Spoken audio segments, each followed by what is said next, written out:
you talked about like church a few times within today's episode. Like, how's your faith? Like, you sound like you're a man of faith.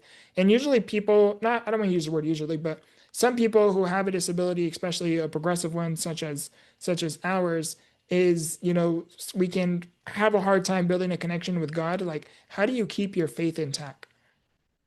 Yeah, man, that's a good question. So I would say my like this is another I could do an entire episode on in terms of like how mine's evolved. So I guess my background there is that I grew up in a more conservative evangelical church, and spent the first 18 years of my life there. Long story there about why we left. I don't really want to get into that, but there was a lot of church trauma and stuff like that, and a lot of betrayal, like for my family and I, and so that was a really difficult experience that really still affects me today. And that's one thing that I've kind of like I've put behind me, but it's taken a long time to like really reflect on that. This I'm talking not about like God specifically, but about like the church, because I think for a lot of people it's church can do much more harm, but faith itself is a very like it can be a very nonlinear journey. And for me, it certainly was. So I grew up in that, and then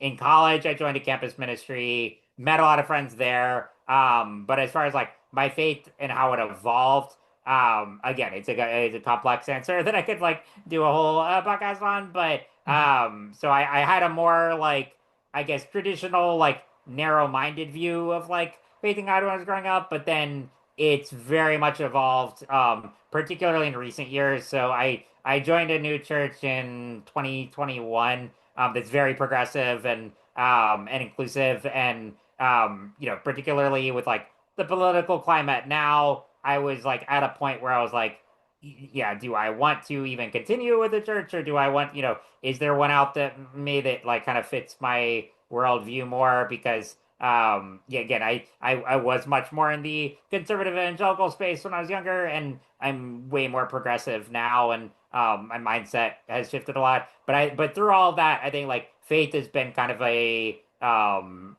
more like a consistent part of that. Certainly had its ups and downs, but regardless of how like my political views, my views on like what like scripture entails and how it applies to me. A lot of that has changed over the years, but I think like especially in regards to disability.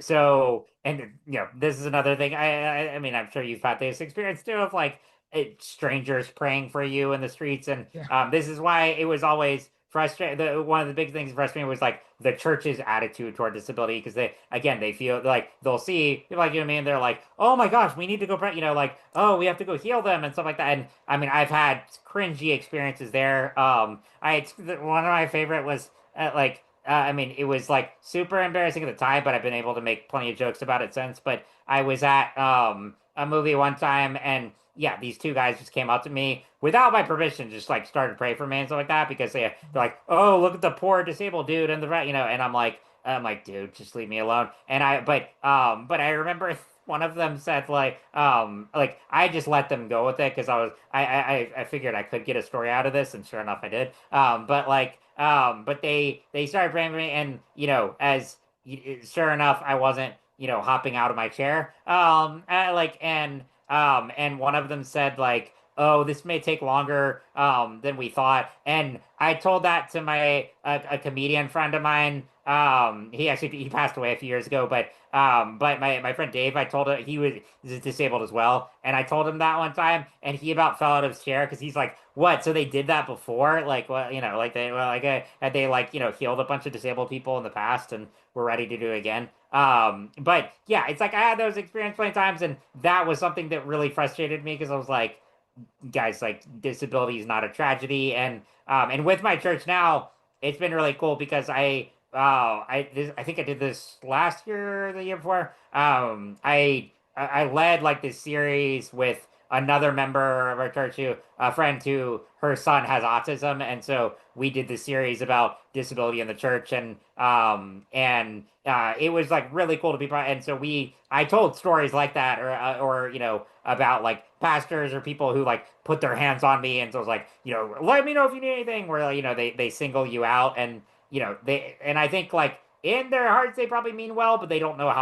realize how much harm they're doing with stuff like that. So for me, it was actually faith kind of enhanced my view on disability because I think it is like a really good, beautiful reflection of like the diversity of the world, and it's not something that needs to be abolished. It's like, we have just as much value as anyone else as disabled people, and like, and I would, when people say like, oh, if you could go back and live your life without SMA, would you do it? And I say no because like I was just like, I mean, it's made me who I am. Like, I mean, it's not the only element of my identity, but it's certainly, a very big focal point.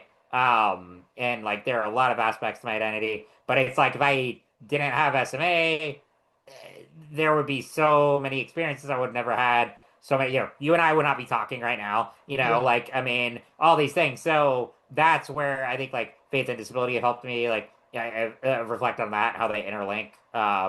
So yeah, it's definitely been a journey there, but, and yeah, I mean, I don't always talk about, faith now, mainly because like, I mean, again, going back to like, church, there are a lot of like, it's just if you say like, I'm a Christian, to be frank, I don't like associating myself with like a lot of like Christians in the world today because like I think they're very hypocritical. So I have to like, but as far as like having conversations like this, I'm all for it because like we can have a or dialogue like that. But Mhm. yeah, so it's been a wild ride, but I love my church now. We're a bunch of nerds there, but like a group of us have a Star Wars RPG there.